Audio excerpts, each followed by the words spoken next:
நீ இலவசம், அது வளர்ச்சி திட்டம் இல்ல, வீழ்ச்சி திட்டம். இலவசத்தில் இழக்கிற பணத்தை எப்படி ஈட்டுகிறாய்? இது எங்க கேள்வி. அதுக்கு பதில் இருக்கா? எங்கிருந்து எடுக்கிற? என் பையிலிருந்து பணத்தை எடுத்து திருப்பி எனக்கு கொடுக்கறது நீ பெரிய கொடையாளர் மாதிரி கட்டிட்டு நான் பைத்துக்கிற பையில 10 லட்சம் கோடி கடனை தொற்றுக்கு. இந்தியாவில் அதிக கடன் பெற்ற மாநிலம் இது. இந்த 10 லட்சம் கோடி கடனில் நிறைவேற்றப்பட்ட ஒரே ஒரு நலத்திட்டம் யார் சொல்லுவா? யார் சொல்லுவா? மகளிர் ஊக்கத்தொகை இருக்குல்ல, 950 கோடி 60 கோடியை நீங்க செலவழிக்கிறீங்க ஒரு ஆண்டுக்கு. அப்போ இதுல இழக்கிற பணத்தை எங்கிருந்து எடுக்கிறீங்க? எங்கிருந்து எடுக்கிறீங்க? மறைமுகமா வாக்கு காசு கொடுக்கிறீங்க. தமிழ் மகன் புதுமை பெண் அப்படின்னு ஒரு இலவச பேருந்து தங்கச்சிக்கு, எனக்கு இவள்கிட்ட இழக்கிற பணத்தை எனக்கிட்ட கட்டணத்துல ஏத்துறீங்க. மின் கட்டணம் எதுக்கு இவ்வளவு உயருது? சொத்து வரி எதுக்கு இவ்வளவு உயருது? இப்ப மின் கட்டணம் உயருது, சொத்து வரி உயருது, சாலை வரி உங்களுக்கு உயருது, டோல் உயருது. எல்லாம் உயரும் போது நான் ஒரு கடையை வாடகைக்கு எடுத்திருக்கேன், சொத்து வரி கட்டட வாடகை விலை ஏறிடுது. இந்த கட்டட உரிமையாளர் வாடகை அவர் கையிலிருந்து கொடுப்பாரா, எனக்கிட்ட வாடகை உயர்த்தி அதை வாங்கி வரியா கட்டுவாரா? அப்ப வாடகை உயருது, மின் கட்டணம் உயருது. இப்ப நான் ஒரு கத்திரிக்காய், அரிசி, பருப்பு விற்கிறேன். இந்த அத்தியாவசிய பொருளின் விலையில தான் நான் இந்த சுமையை தூக்கி வைப்பேன். விளங்கிச்சுன்னு நினைக்கிறேன். பெட்ரோல் விலையேற்றம், சுங்கச்சாவடி விலையேற்றம், இது வண்டி வாடகை விலையேற்றம், இது எல்லாம் அரிசி, பருப்பு, பால், முட்டை, எண்ணெயில ஏறிடுது. அதனால விலைவாசி உயர்வை விலையை கட்டுப்படுத்த முடியாம அத்தியாவசிய பொருள் ஏறிக்கிறது. மக்கள் வாழ முடியாம தவிக்கிறான். இது ஒன்றை ஒன்று சார்ந்து இருக்கு. அப்ப இந்த நிலையில நீங்க பார்க்கணும், இலவசம் இல்ல. இப்ப ஒண்ணு இல்ல, இந்த கட்சிகள் ஏதாவது டாஸ்மார்க் சாராய கடையை நான் வந்தா மூடுவேன் அப்படி சொல்லுதா பாருங்க. இப்ப என் தம்பியை பாட்டிலுக்கு 10 ரூபா 10 ரூபான்னு பாடுறாரே ஒழிய நான் வந்தா அதை மூடுறேன்னு சொல்ல மாட்டாரு அதே ஊர்ல. அதனால மாற்று சித்தாந்த மாற்று வேணும். திமுகவுக்கு மாற்றுனா திராவிட சித்தாந்தத்துக்கு மாற்று அப்படின்னு வேற ஒரு கொள்கை வச்சுதான் அவனை ஒழிக்க முடியுமே ஒழிய இந்த கூட்டத்தை வச்சு ஆளை வச்சு அதெல்லாம் சரி வராது. ஆனா இவங்க வந்தா கமிஷனே வாங்காம இது நடக்கும், இவங்க வந்தா சாராயம் இருக்காது, இவங்க வந்தா மலையை வெட்ட மாட்டாங்க, இவங்க வந்தா மண் அள்ள மாட்டாங்க, இவங்க வந்தா ஏதாவது ஒண்ணு சொல்லுது. அப்ப எது மாற்று? ஒரு கோட்பாடு மாற்று. இந்தியம் அது இருந்ததில்ல, உருவாக்கப்பட்டது. திராவிடம் ஏமாற்று, திருட்டு போய் கூட்டா ஏமாற்று.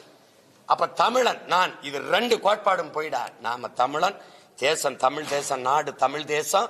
இங்கு வாழுகிற மக்களின் மொழி, கலை, கலாச்சாரம், பண்பாடு, வேளாண்மை, தொன்று தொட்ட வேளாண்மை, அவனுடைய வழிபாட்டு முறை, மெய்யியல் கோட்பாடு, பெண்ணிய உரிமை, பொருளாதார வளர்ச்சி, கல்வி, கல்விக்கற்ற வேலை, கடல் வளம், காட்டு வளம், கனிம வளம், நீர்வளம், மலை வளம், மணல் வளம் எல்லாற்றையும் காப்பது. இதுக்கு ஒரு அரசியல் இருக்கு. இந்த அரசியல் தமிழ் தேச அரசியல் அப்படின்னு ஒரு கோட்பாடு.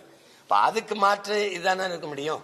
நீ மும்மொழி கொள்கை இந்திய, திராவிட இருமொழி கொள்கை.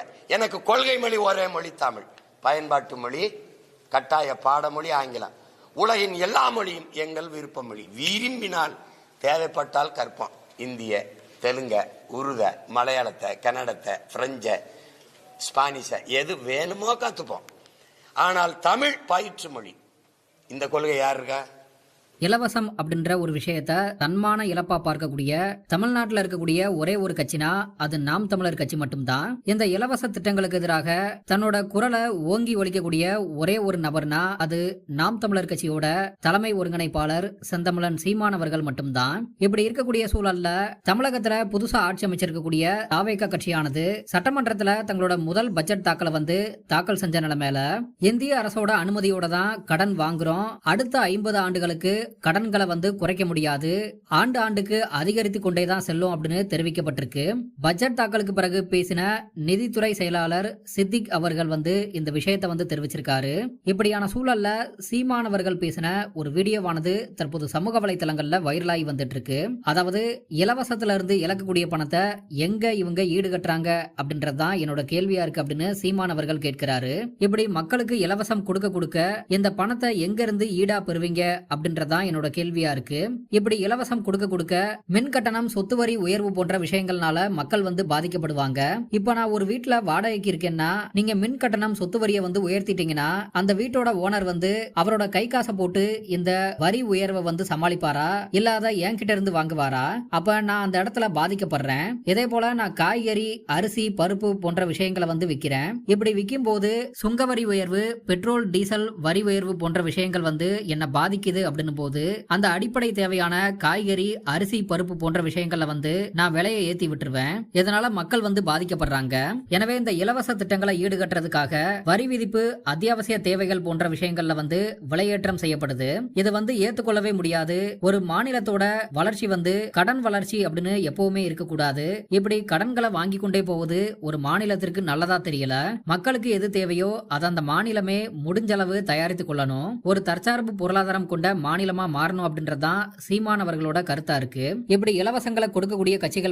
எப்படி மாற்றங்களை கொண்டு வர முடியும்? திமுக போலவே தான் இப்போ தாவேகாவும் கூட இலவசங்களை அறிவிச்சிருக்காங்க. எனவே மாற்றம் என்பது இதுல எங்க இருக்கு? மாற்றம் என்ற ஒரு விஷயத்தை தமிழ் தேசிய பிள்ளைகளான எங்களால மட்டும்தான் பண்ண முடியும். வேளாண்மையை காக்கணும். இந்த இலவச திட்டங்கள் என்னைக்குமே வளர்ச்சி திட்டமா இருக்காது, வீழ்ச்சி திட்டமா தான் இருக்கும். நம்மளுக்கு ஒரு பண தேவை ஏற்படுது அப்படின்னா நம்ம நம்மளோட வீட்டை அடகு வச்சு, நம்மளோட நிலத்தை அடகு வச்சு வெளியில கடன் வாங்குறோம். இப்போ ஒரு நாடு கடன் பெறுது அப்படின்னா அந்த நாட்டுல இருக்க மக்கள் தொகை, ரேஷன் கார்டுகள், அந்த நாட்டு மக்களோட வளங்களை காரணம் காட்டி தான் கடன் வாங்குவாங்க. எனவே நாட்டை அடகு வச்சுதான் இந்த ஆட்சியாளர்கள் கடன் வாங்குறாங்க.